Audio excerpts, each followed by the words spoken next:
Hear a parent discussing his son's school report with his tutor. First, you have some time to look at questions 1 to 6.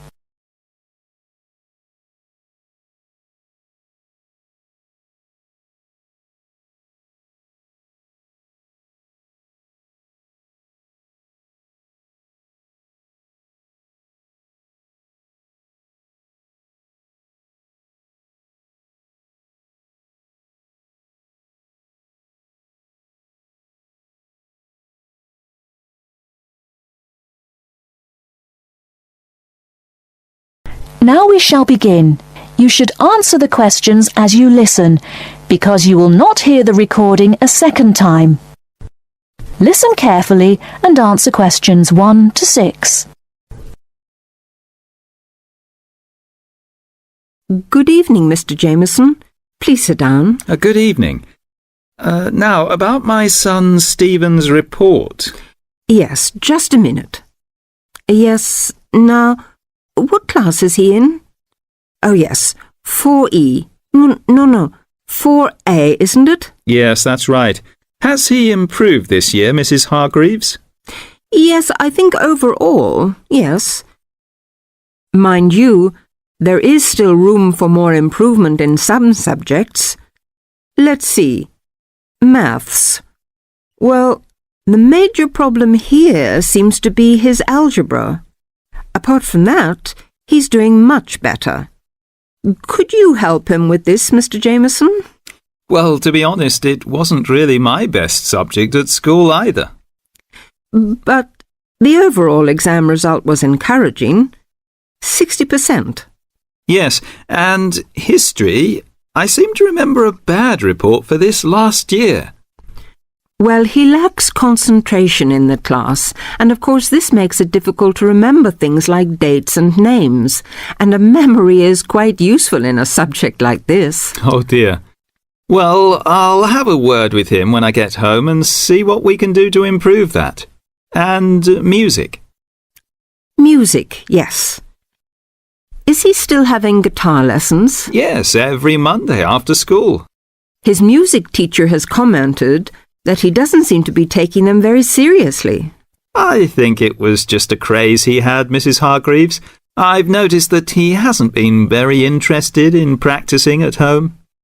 And also, he tends to talk a lot in class. I mean, he's very talkative, and he only got 40% in the exam. Well, nobody in our family is very musical, so I don't expect him to do very well. Before you hear the rest of the conversation, you have some time to look at questions 7 to 10.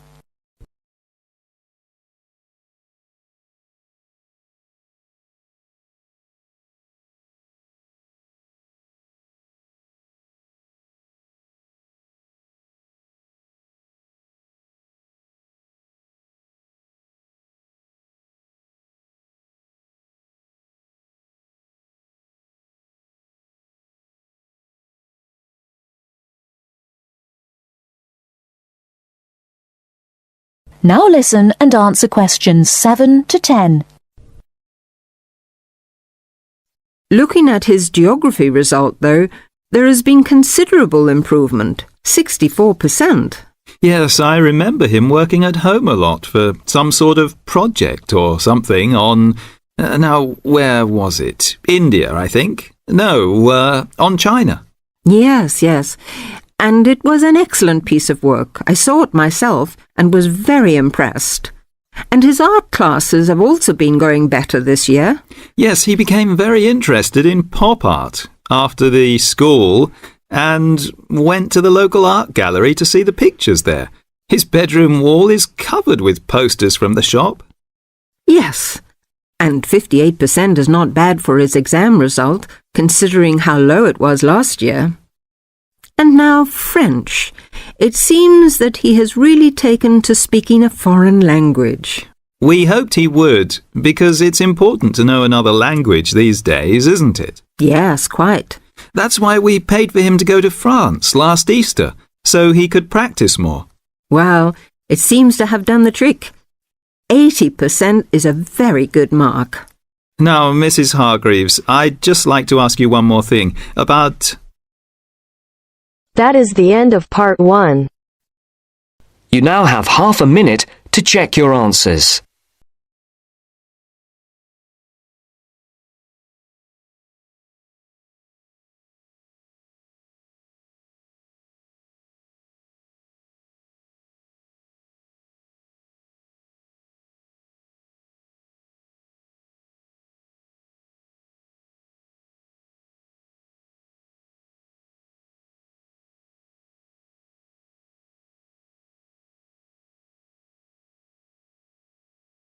Now turns to part 2.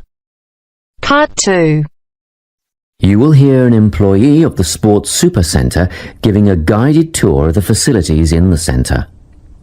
First, you have some time to look at questions 11 to 17.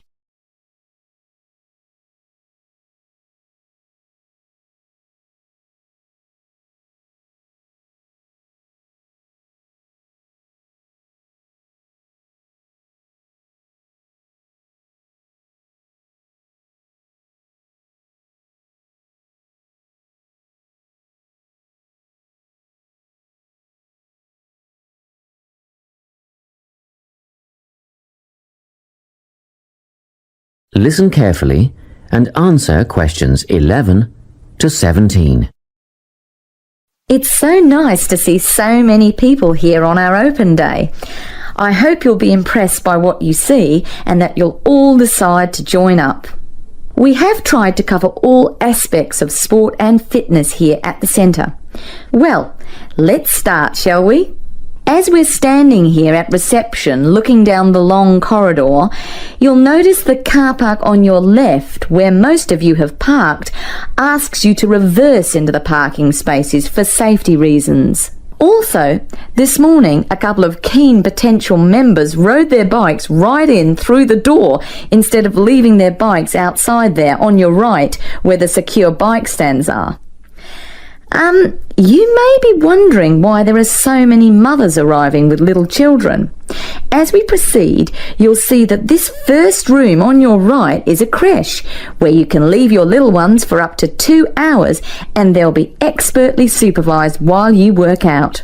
After the creche, on the same side of the corridor, is the male locker room with showers, spa and sauna. Opposite that, on your left, there's a staircase leading to the mezzanine floor. You'll not only get a great view out over the playing fields, but you'll also find a coffee shop and snack bar selling a range of wholesome food and drinks, protein shakes, fruit smoothies, that kind of thing. We won't go up the stairs at this point. I'll give you some time later when you can explore at your leisure. Most of you in the group are women, so next let me point out the women's locker room, which has the same facilities as the men's, things like showers, spa and sauna. It's separated from the men's locker room by an office, which the staff mainly use for administrative purposes. As we move on the same side of the corridor as the stairs, you'll see the entrance to the main hall, where they hold yoga classes, aerobics and so on. On the wall here, there is a timetable of all group classes and it is updated regularly. Now, opposite the hall is the gymnasium itself. Go ahead, have a look. Impressive, isn't it? Very spacious, light and airy with all the most modern equipment. As we continue down the corridor past the main hall, on the same side, there is a conference room. This is mainly used when the centre is hosting a big sports event of some kind. It gives the officials a quiet place to gather and have meetings and so on. You'll have seen the 400-metre athletics track on your way in beside the car park. We have some pretty big athletics conventions here. Well, after a strenuous workout, I bet there's nothing you'd like more than a swim in the Aquatic complex. But first, these rooms on our right are all part of the sports medicine clinic, where you have access to a doctor, physiotherapist, massage therapist, podiatrist, and even a sports psychologist if you need one. Of course, you'll need to make appointments, but if you have any questions, just pop in and see the clinic receptionist and she'll help you out. Okay, let's go through the turnstile ahead of us. And here we are, in the Aquatic Centre. Turn left, past the pool shop where you can buy or hire goggles, swim caps and such like, and we're outside, poolside. Beautiful, isn't it? Especially on a day like today. Go on, dip your toes in the water, and if that's not warm enough for you, then I'll take you to the indoor pool, which is less than half the size, but heated to 32 degrees. Let's go back past the pool shop and through the double doors to the indoor pool. Well, that's all I have time to show you. Let's go back to the reception area, and if you like, we can run through some details about opening hours, membership and so on. Before you hear the rest of the talk, you have some time to look at questions 18 to 20.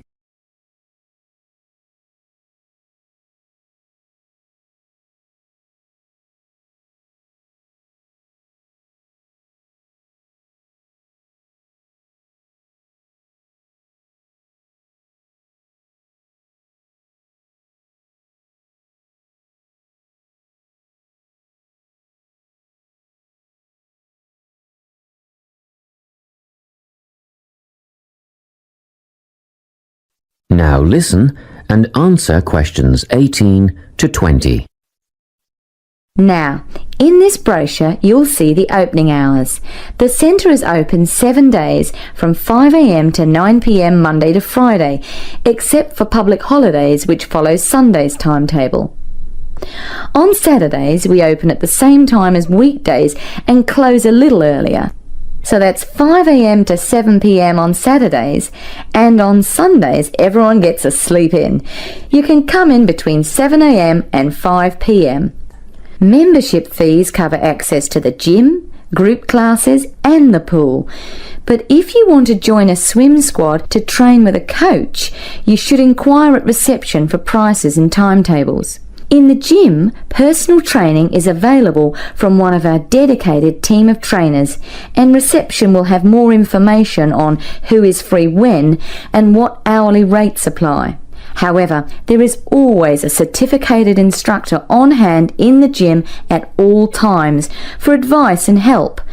And once your membership is paid, you are entitled to a free health assessment, and you'll get a program designed to meet your own particular needs. You'll need to book a time for this with the gym instructor. Now, if you're a mum or dad, remember you can leave your children in the creche.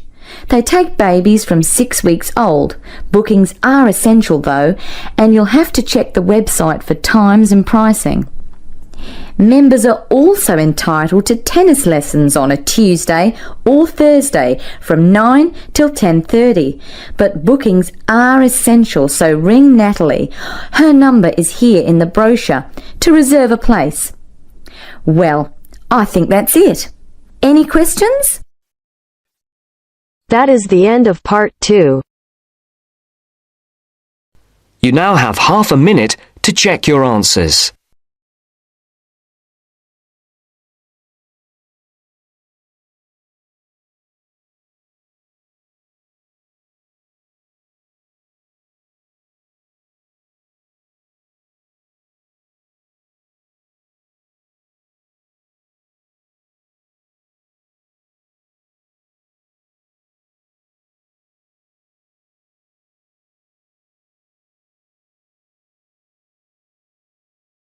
Now turns to part 3. Part 3. Look at this advertisement for a job. Listen to Philip and Anne talking about the job. First, you have some time to look at questions 21 to 26.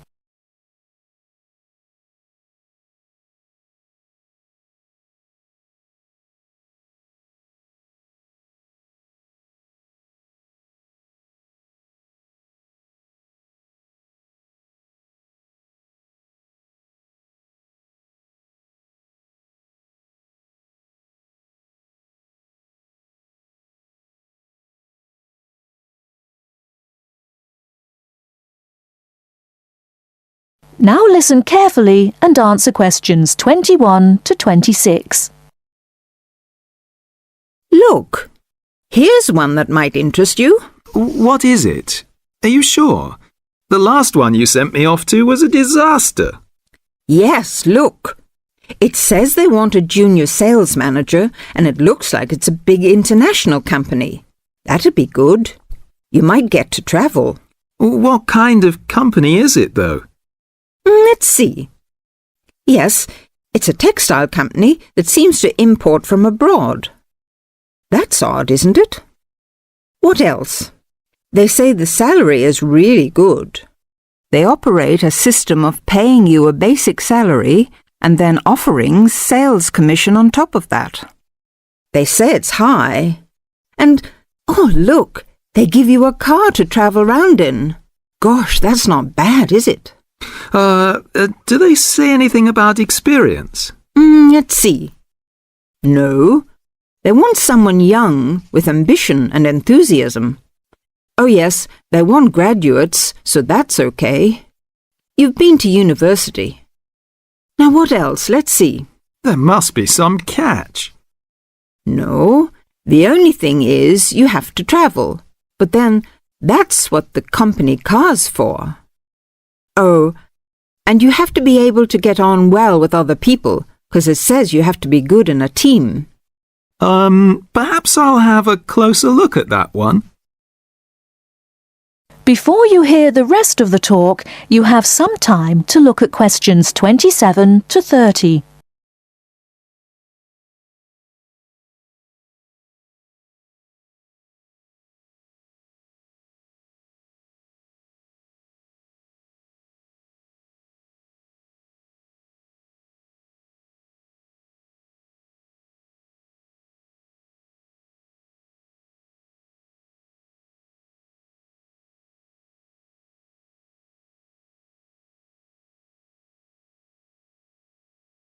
Now listen and answer questions 27 to 30. Now, could you tell us more about what you do in your department? I mean, what research are you actually doing at the moment? We're trying to find out as much as we can about dreams. There's one area that we're particularly interested in at the moment, and that is what we call directed dreaming. Directed dreaming. What is that exactly? Let me explain. You know, sometimes, if you're having a dream and you wake up in the middle of it, you can sometimes go back to sleep again and go back to the dream. Yes. Well, that is similar to what we call directed dreaming. Now, what I was talking about is a fairly common experience. But real directed dreamers are people who have always complete control over what they dream because they actually know what they're dreaming. They can dream what they want? Yes, nearly. Can anyone develop this ability? Well, that's one of the things that we would like to find out. At our centre, we have in fact got 3 people who are very reliable and who can have these directed dreams quite regularly. And what sort of experiments do you do with them? Well, a few weeks ago, we thought it would be interesting to see if there was any way that these 3 regular dreamers could communicate with each other in a directed dream while they were sleeping. So one night, we arranged for them all to stay at the centre.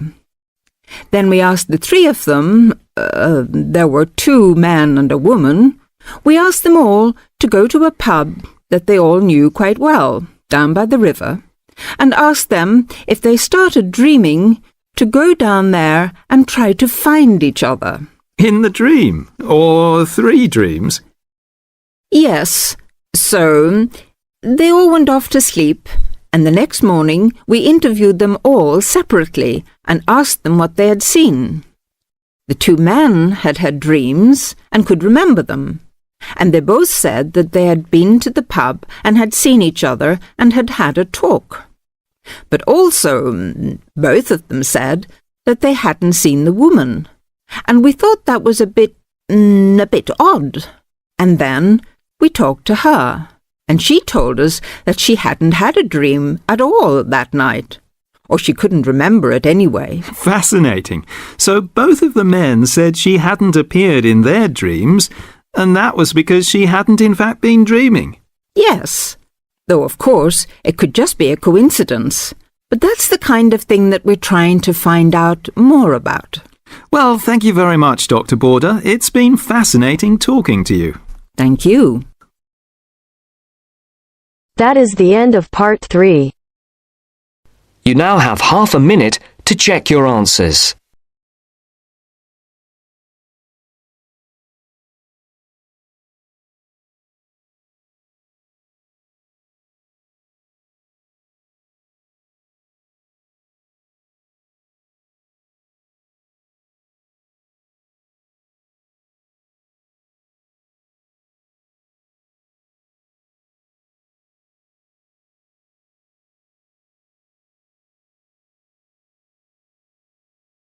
Now turns to part 4. Part 4. You will hear a talk on the topic of time perspectives. First, you have some time to look at questions 31 to 40.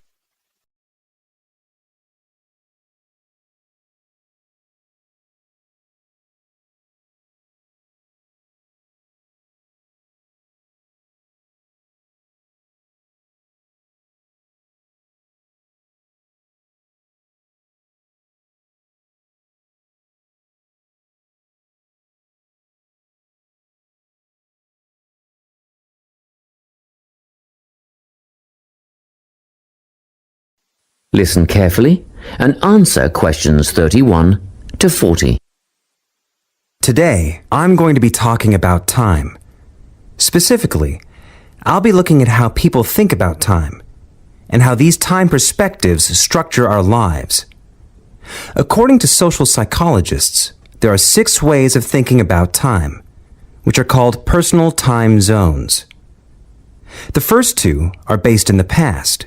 Past positive thinkers spend most of their time in a state of nostalgia, fondly remembering moments such as birthdays, marriages, and important achievements in their life. These are the kinds of people who keep family records, books, and photo albums. People living in the past negative time zone are also absorbed by earlier times. But they focus on all the bad things, regrets, failures, poor decisions. They spend a lot of time thinking about how life could have been. Then, we have people who live in the present. Present hedonists are driven by pleasure and immediate sensation. Their life motto is to have a good time and avoid pain. Present fatalists live in the moment too, but they believe this moment is the product of circumstances entirely beyond their control. It's their fate, whether it's poverty, religion, or society itself. Something stops these people from believing they can play a role in changing their outcomes in life. Life simply is, and that's that. Looking at the future time zone, we can see that people classified as future active are the planners and go-getters. They work rather than play and resist temptation. Decisions are made based on potential consequences, not on the experience itself. A second future-orientated perspective, future fatalistic, is driven by the certainty of life after death and some kind of a judgment day when they will be assessed on how virtuously they have lived and what success they have had in their lives. Okay, let's move on. You might ask, how do these time zones affect our lives? Well, let's start at the beginning. Everyone is brought into this world as a present hedonist. No exceptions. Our initial needs and demands, to be warm, secure, fed, and watered, all stem from the present moment. But things change when we enter formal education. We're taught to stop existing in the moment and to begin thinking about future outcomes. But did you know that every 9 seconds a child in the USA drops out of school? For boys, the rate is much higher than for girls. We could easily say, well, boys just aren't as bright as girls. But the evidence doesn't support this. A recent study states that boys in America, by the age of 21, have spent 10,000 hours playing video games. The research suggests that they'll never fit in the traditional classroom because these boys require a situation where they have the ability to manage their own learning environment. Now, let's look at the way we do prevention education. All prevention education is aimed at a future time zone. We say, don't smoke or you'll get cancer. Get good grades or you won't get a good job. But with present-orientated kids, that just doesn't work. Although they understand the potentially negative consequences of their actions, they persist with the behavior because they're not living for the future. They're in the moment right now. We can't use logic, and it's no use reminding them of potential fallout from their decisions or previous errors of judgment. We've got to get in their minds just as they're about to make a choice. Time perspectives make a big difference in how we value and use our time. When Americans are asked how busy they are, the vast majority report being busier than ever before. They admit to sacrificing their relationships, personal time, and a good night's sleep for their success. 20 years ago, 60% of Americans had sit-down dinners with their families, and now only 20% do. But when they're asked what they would do with an 8-day week, they say, oh, that'd be great. They would spend that time laboring away to achieve more. They're constantly trying to get ahead, to get toward a future point of happiness. So, it's really important to be aware of how other people think about time. We tend to think, oh, that person's really irresponsible, or that guy's power hungry. But often, what we're looking at is not fundamental differences of personality, but really just different ways of thinking about time. Seeing these conflicts as differences in time perspective, rather than distinctions of character, can facilitate more effective cooperation between people and get the most out of each person's individual strengths. That is the end of section 4. You now have half a minute to check your answers.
Give it to